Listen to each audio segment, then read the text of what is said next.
Hello, नमस्कार प्यारे बच्चों, सभी को राधे राधे। आपकी सभी एग्जामों के लिए एक इंपॉर्टेंट टॉपिक है प्रमुख कृषि क्रांतियां, है ना। हर एग्जाम में यहाँ से क्वेश्चन आता है, तो शॉर्ट नोट्स के रूप में जो है एक बार यहाँ पर फटाफट देखते हैं, मात्र 2 या 3 मिनट के अंतर्गत। देखिए, प्रमुख कृषि क्रांतियों के अंतर्गत सबसे पहले हरित क्रांति का संबंध किससे है? तो खाद्यान्न उत्पादन से। हरित क्रांति शब्द किसके द्वारा दिया गया? तो विलियम गोड के द्वारा। इसके जनक कौन है? तो नॉर्मन बोरलॉग हैं। शुरुआत जो है 1966 में की गई मैक्सिको देश से। भारत में शुरुआत कृषि क्रांति इसकी हरित क्रांति की गई थी पंतनगर उत्तराखंड से। भारत में जो है कृषि इसकी हरित क्रांति के जो जनक है भाई एमएस स्वामीनाथन माने जाते हैं। शुरुआत 1966-67 यानी तीसरी पंचवर्षीय योजना के गैप या अंतराल के दौरान की गई थी। लाभ किसको मिला था? तो जहां से नहरों से सिंचाई होती थी उन नहरों की सिंचाई वाले स्टेटों में जो है इसको अप्लाई किया गया। हाई यील्ड वैरायटी के जो बीज हैं उनको यहाँ पर अप्लाई किया गया। उच्च उत्पाद तकनीक, तो लाभ मिला पंजाब और हरियाणा को, जहां भारत में सबसे ज्यादा नहरों से सिंचाई की जाती है। फसलें जो है सबसे ज्यादा प्रॉफिट जो है इस हरित क्रांति से वो गेहूं को हुआ और उसके बाद चावल को हुआ। नुकसान किसको हुआ? तो मोटे अनाजों को नुकसान हुआ। एलबीएस यानी लाल बहादुर शास्त्री जो भारत के भूतपूर्व प्रधानमंत्री हैं, उन्होंने देश को किसानों को मोटिवेट करने के लिए एक नारा दिया था, जय जवान जय किसान का नारा। नेक्स्ट है श्वेत क्रांति, जिसका संबंध है दुग्ध उत्पादन से। जनक है इसके डॉक्टर वर्गीज कुरियन। शुरुआत की गई 13 जनवरी 1970 के अंतर्गत और उनके द्वारा वाणिज्य उत्पादन को बढ़ाने के लिए जो एक कार्यक्रम चलाया गया था 10 स्टेटों से, उसका नाम है ऑपरेशन फ्लड।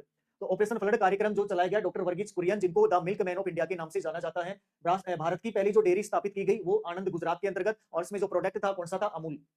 राजस्थान की जो पहली डेयरी है वो पद्मा के नाम से स्थापित की गई अजमेर में, और उसमें यहाँ पर जो प्रोडक्ट था कौन सा था? सरस। और राजस्थान की सबसे बड़ी डेयरी रानीवाड़ा झालोर में स्थापित है। वर्तमान में सबसे ज्यादा दूध राजस्थान में जयपुर में होता है। विश्व की मैं बात करूं तो विश्व में सबसे ज्यादा दूध उत्पादन का होता है भारत के अंतर्गत।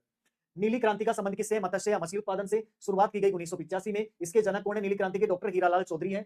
पीली क्रांति सबसे ज्यादा बार पूछी जाती है, पीली क्रांति तो मोस्ट कर लेना। पीली क्रांति का संबंध है तिलहन। तिलहन नहीं आया ऑप्शन में तो आपको मिलेगा सरसों। शुरुआत हुई थी 1986 के अंतर्गत। जनक इसके हैं सैम पित्रोदा। रजत क्रांति का संबंध है अंडा उत्पादन से, शुरू की गई 1970 में। जनक है इंदिरा गांधी। जैव क्रांति का संबंध है जैव प्रौद्योगिकी से, शुरुआत की गई वर्ष 2000 में। जनक है एमएस स्वामीनाथन। इंद्रधनुष क्रांति का संबंध है समग्र कृषि विकास से, शुरुआत की गई 2014 में। भारत सरकार के द्वारा जो है ये कृषि क्रांति प्रारंभ की गई।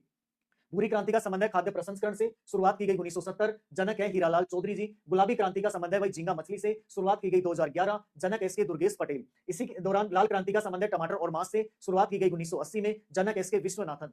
काली क्रांति का संबंध है भाई पेट्रोल से, शुरुआत की गई 1980 में। जनक इसके हैं धर्मपाल सिंह। सुनहरी क्रांति का संबंध है बागवानी और फल से, शुरुआत की गई 1991 में। जनक है इसके दीपक टूडेजा। इसके अलावा बादामी क्रांति का संबंध है मसाला उत्पादन से। दूसर स्लेटी क्रांति का संबंध है सीमेंट से। गोल क्रांति का संबंध है आलू से। प्रोटीन क्रांति का संबंध है दलहन से। खाकी क्रांति का संबंध है चमड़ा से। सेफ्रॉन क्रांति का संबंध है केसर से। अमृत क्रांति का संबंध है नदी जोड़ो परियोजनाओं से। ऐसे ही क्लास देखने के लिए, ऐसे शॉर्ट नोट्स देखने के लिए, है ना, और पूरी डिटेल से पढ़ने के लिए जो आप ज्वाइन कीजिए ज्योग्राफी बाय तुलसी सर चैनल। सभी को धन्यवाद।